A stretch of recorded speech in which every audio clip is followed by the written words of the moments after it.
બોર્ડની પરીક્ષા 2025 ધોરણ 10નું પેપર. નીચેનામાંથી સાચો વિકલ્પ પસંદ કરી ઉત્તર આપો. દરેકનો એક ગુણ. કાપડની ફિનિશ કિનારી કઈ છે જે લેન્થવાઇઝ ચાલે છે? તો જવાબમાં આવશે સેલ્વેજ. નંબર 2, કાપડની ગ્રેનને સીધી કરવાની નીચેનામાંથી કઈ રીત છે? જવાબ આવે સ્ટીમ પ્રેસ પદ્ધતિ. નંબર 3, લેન્થવાઇઝ ફોલ્ડ અને ક્રોસવાઇઝ ફોલ્ડને જોડવાથી કયો ફોલ્ડ બને છે? Combination fold. નંબર 4, નેપ અને પાઇલવાળા કાપડને કયા કાપડની જેમ ગણવામાં આવે છે? Number 4, one way design. Number 5, નીચેનામાંથી કઈ વ્યક્તિએ સોસિંગ ઉત્પાદન માટે જવાબદાર નથી? જવાબમાં આવશે કટર. નંબર 6, બેબી ફ્રોક પેટર્નના મુખ્ય ટુકડાની સંખ્યા કેટલી છે? તો કેટલી આવશે? 4. નંબર 7, આર્મ ફોલ ફિનિશિંગ શેના દ્વારા થાય છે? જવાબ આવે ફેસિંગ અથવા બાઇડિંગ. મિત્રો નીચે જવાબ આપેલા છે. પ્રશ્ન 2, નીચેના આપેલા ટૂંકમાં જવાબ આપો. સવાલ 1, 8મો, પેટર્ન લેઆઉટના કોઈ પણ 2 નિયમો લખો. જવાબ 1, કાપડ પર પેટર્ન મૂકતા પહેલા કાપડ તેમજ પેટર્નના કાપડને દબાવો. કરવા માટે મોટા ટેબલ અથવા કોઈપણ સખત સપાટ સપાટીનો ઉપયોગ કરો.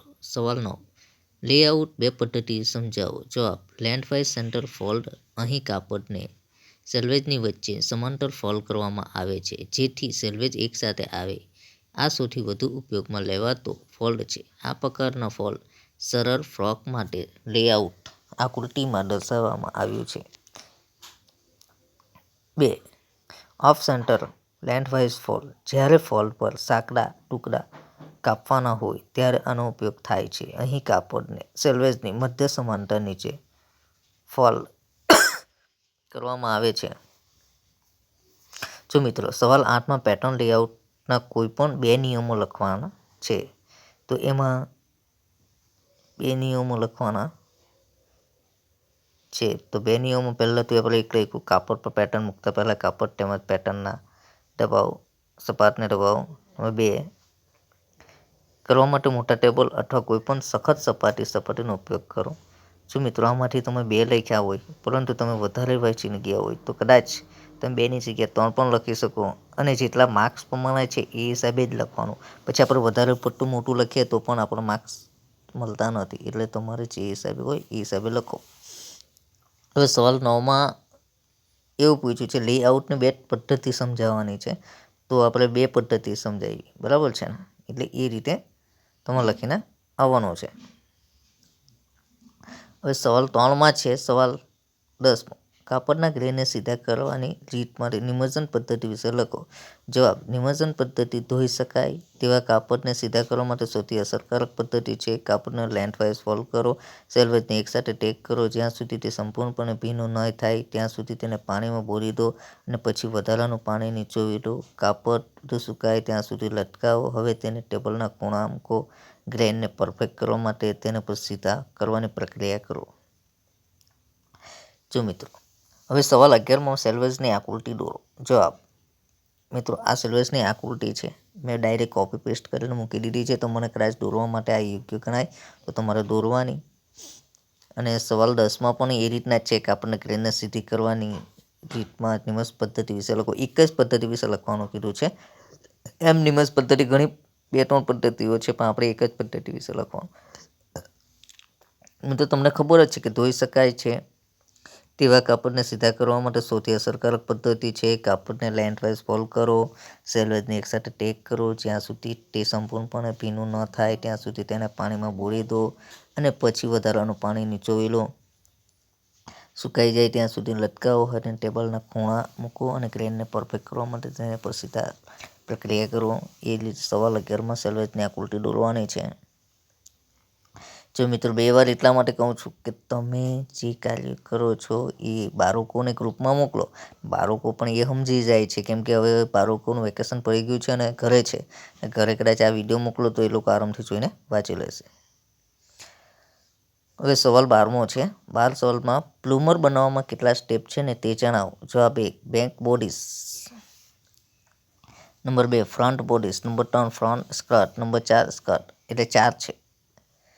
સવાલ 13 ઓપન લેઆઉટ સમજાવો. જવાબ ઓપન લેઆઉટ આ પ્રકાર લેઆઉટમાં આખું ફોલ્ડ કરવામાં આવતું નથી. આનો ઉપયોગ કરીને એવી ડિઝાઇન માટે થાય છે જેમાં જમણા અને ડાબા ભાગને અલગથી કાપવાની જરૂર હોય છે. સવાલ 14 ગ્રેનના કેટલા પ્રકાર છે? કયા કયા તે જણાવો. જવાબ ગ્રેનના 2 પ્રકાર છે. 1 on grain, number 2 of grain. જો 14માં ગ્રેનના કેટલા પ્રકાર છે અને કયા કયા તે જણાવવામાં ગ્રેનના 2 પ્રકાર છે, ઓન ગ્રેન અને ઓફ ગ્રેન. સવાલ 12માં જો પ્લુમર બનાવવાના કેટલા સ્ટેપ છે તે જણાવો. જવાબ તો કેટલા છે? 4. Back bodies, front skirt, back skirt. સવાલ 13માં પણ એ જ રીતે કર્યું. ઓપન લેઆઉટ સમજાવો. તો જવાબમાં ઓપન લેઆઉટ એટલે આ પ્રકારના લેઆઉટમાં ફોલ્ડ કરવામાં આવતું નથી. આનો ઉપયોગ કરીને ડિઝાઇન માટે થાય છે જેમાં જમણા અને ડાબા ભાગને અલગથી કાપવાની જરૂર હોય છે. સવાલ 14માં પણ એ જ રીતે પૂછવામાં આવ્યો. સવાલ ગ્રેનના કેટલા પ્રકાર છે અને કયા કયા તે જણાવો. તો જવાબ ગ્રેનના કેટલા પ્રકાર છે? તો ગ્રેનના 2 જ પ્રકાર છે. કયા કયા એમ કીધું તો કહેવાનું કે ઓન ગ્રેન અને ઓફ ગ્રેન. બરાબર છે મિત્રો. ખાસ કરીને હું એટલું ખાસ કહેવા માગું છું કે આ વિડીયો તમારા બાળકોના ગ્રુપમાં મોકલો અને ત્યાર પછી સબસ્ક્રાઈબ કરો એટલે જેનાથી મારા નવા બીજા વિડીયો છે સવાલના જવાબ એ પણ એ લોકોને મળે છે અને સારી રીતે પાસ થઈ જાય એટલી મહેરબાની. અને તમે બધા સબસ્ક્રાઈબ કરો તો વધારે સારું છે. સવાલ બેબી ફ્રોક ફેબ્રિક માર્કિંગ આકૃતિ દોરો. જવાબ જો મેડમ બેબી ફ્રોકનું ફેબ્રિકનું માર્કિંગ છે. આ આકૃતિ દોરેલી છે. જો મેં સીધી સ્ક્રીનશોટ પાડીને ફેબ્રિકની આકૃતિ 32 મૂકી દીધી છે. તમારા હાથથી દોરવાની છે અને થોડી વ્યવસ્થિત દોરો તો વધારે સારું લાગે. ત્યાંથી જોલો કઈ રીતે દોરેલી છે.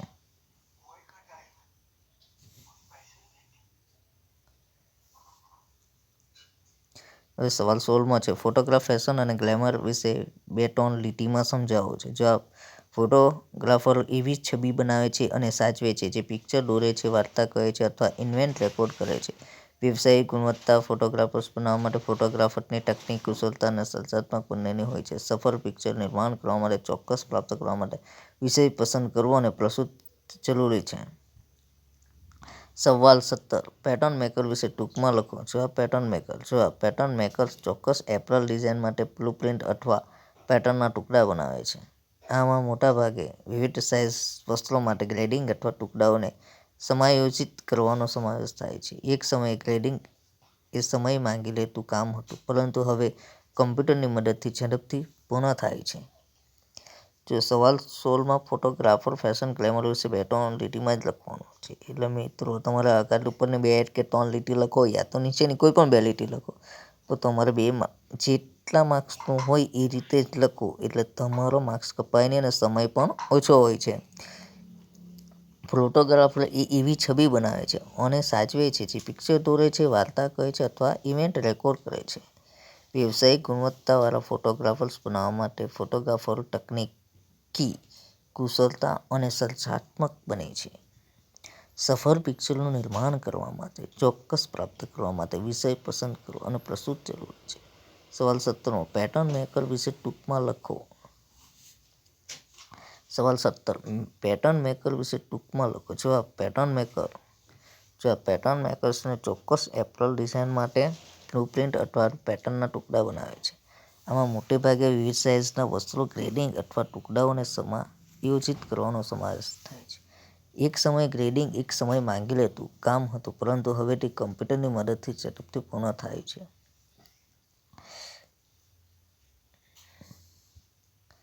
મિત્રો એવું પેટર્ન મેકર્સ છે જે એક સમય એવું હતું કે જે સમયને વધારે બ્લુપ્રિન્ટ અથવા પેટર્નના ટુકડા બનાવે છે. આમાં મોટેભાગે 20 સાઇઝના વસ્ત્રો માટે ગ્રેડિંગ અથવા એટલે કે એક સમય વધારે માંગતો હતો.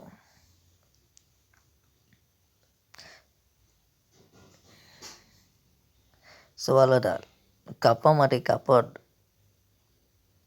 તૈયાર કરવાના કોઈ પણ 3 પગલાં જણાવો. જવાબ કાપડમાં દરેક છેડાને તપાસો કે તે ક્રોસવાઇઝ યાર્ન સાથે સીધા છે કે કેમ. જો તે ન હોય તો તેને ક્રોસવાઇઝ યાર્ન સાથે કાપો. આ પ્રક્રિયા છેડાને સીધા અથવા સમાન કરવા તરીકે ઓળખવામાં આવે છે.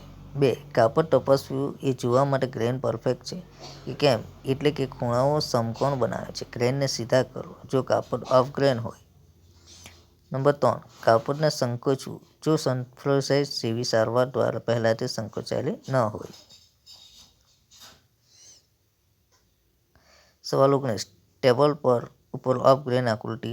જવાબ: જો ઓફ ગ્રેનની આકૃતિ આ રીતે ક્રોસ છે, ઓન ગ્રેન હશે તો તમારે સીધી આકૃતિ દોરવાની, અને ઓફ ગ્રેનની હશે તો તમારે આડી દોરવાની. જો તમે આ ખાલી આકૃતિ દોરીને તમારે 2 માર્ક્સ લઈ લેવાના છે, એટલે તમારે ધ્યાનથી આકૃતિ ખાસ કરીને દોરી જવાની, કે જેના તો તમારા માર્ક્સ મળી જાય છે.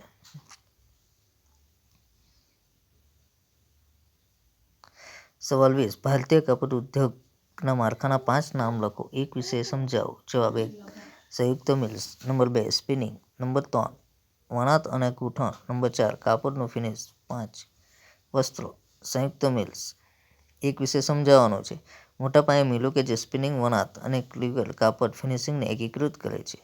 હવે તે ભારતના ટેક્સટાઇલ વિભાગમાં ઉત્પાદનમાં માત્ર 3% હિસ્સો ધરાવે છે. લગભગ 276 સંયુક્ત મિલો હવે ભારતમાં કાર્યરત છે, જે મોટાભાગે સરકારી ક્ષેત્રની માલિકીની છે અને ઘણી આર્થિક રીતે બીમાર માનવામાં આવે છે. જો મિત્રો, સવાલમાં 20માં ભારતીય કાપડ ઉદ્યોગના માળખામાં 5 નામ લખવાના. એક જ વિશે સમજાવવાનો છે અને તમારે બીજા બધા ખાલી નામ લખવાના છે. તો જવાબમાં શું આવશે? જો પહેલું તો એક તો સંયુક્ત મિલ્સ આવશે, બીજું સ્પિનિંગ આવશે, ત્રીજું વણાટ અને ગૂંથણ આવશે, ચોથું કાપડનું ફિનિશિંગ, અને 5મું વસ્ત્રો છે. ને આપણે એમાં સમજાવ્યું કયું છે? પહેલા વિશે સમજાવ્યું છે સંયુક્ત મિલ્સ વિશે. હવે આ જ પ્રશ્ન આપણે બોર્ડની પરીક્ષામાં પૂછવામાં આવ્યો હતો, તો કઈ રીતે કરવામાં આવ્યો હતો? એ બોર્ડની પરીક્ષાની અંદર તમારે સંયુક્ત મિલ્સ 5 માળખું લખવામાં આવ્યું છે. 5 માળખા વિશે તમે લખીને કર્યો હતો. એ મોટાભાગે સંયુક્ત મિલ્સમાં એ રીતે સ્પિનિંગ, વણાટ અને ક્લિવેજ કાપડ અને ફિનિશિંગ એકીકૃત કરે છે. હવે સવાલ 21. વસ્ત્ર ઉદ્યોગના વિવિધ વિભાગોના 6 નામ લખવાના. જવાબ: નંબર 1 મર્ચેન્ડાઇઝિંગ વિભાગ. નંબર 2 માર્કેટિંગ વિભાગ. નંબર 3 નિકાસ વિભાગ. નંબર 4 નાણાં વિભાગ. નંબર 5 સામગ્રી વિભાગ. નંબર 6 ઉત્પાદન વિભાગ. નંબર 7 ફિનિશિંગ વિભાગ. હવે સવાલ 22મો છે.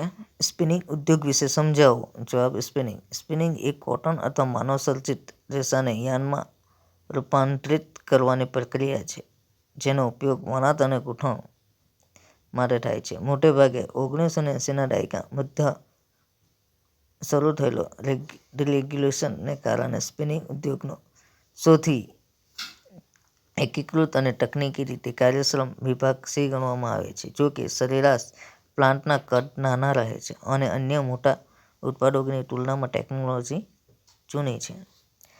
જો મિત્રો, સવાલ 21માં પણ વસ્ત્ર ઉદ્યોગના વિવિધ વિભાગોના 6 નામ લખવાના. તો વિવિધ વિભાગોના એ તો તમને ખબર જ છે. મર્ચેન્ડાઇઝિંગ વિભાગ, માર્કેટિંગ વિભાગ, નિકાસ વિભાગ, નાણાં વિભાગ, એ વિશે. બરાબર છે. સબસ્ક્રાઈબ કરો, લાઈક કરો અને શેર કરો.